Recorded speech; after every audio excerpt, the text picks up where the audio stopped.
Italy పర్యటనలో ఉన్న ప్రధాని నరేంద్ర మోదీ పలువురు విదేశీ నేతలను కలుస్తున్నారు.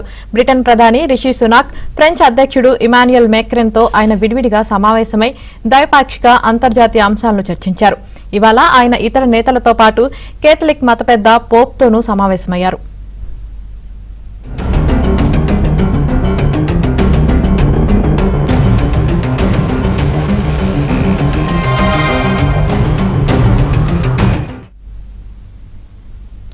G7 సదస్సు కోసం ఇటలీ వెళ్లిన ప్రధాని మోదీ అక్కడ జరిగే పలు కార్యక్రమాల్లో ప్రసంగిస్తారు.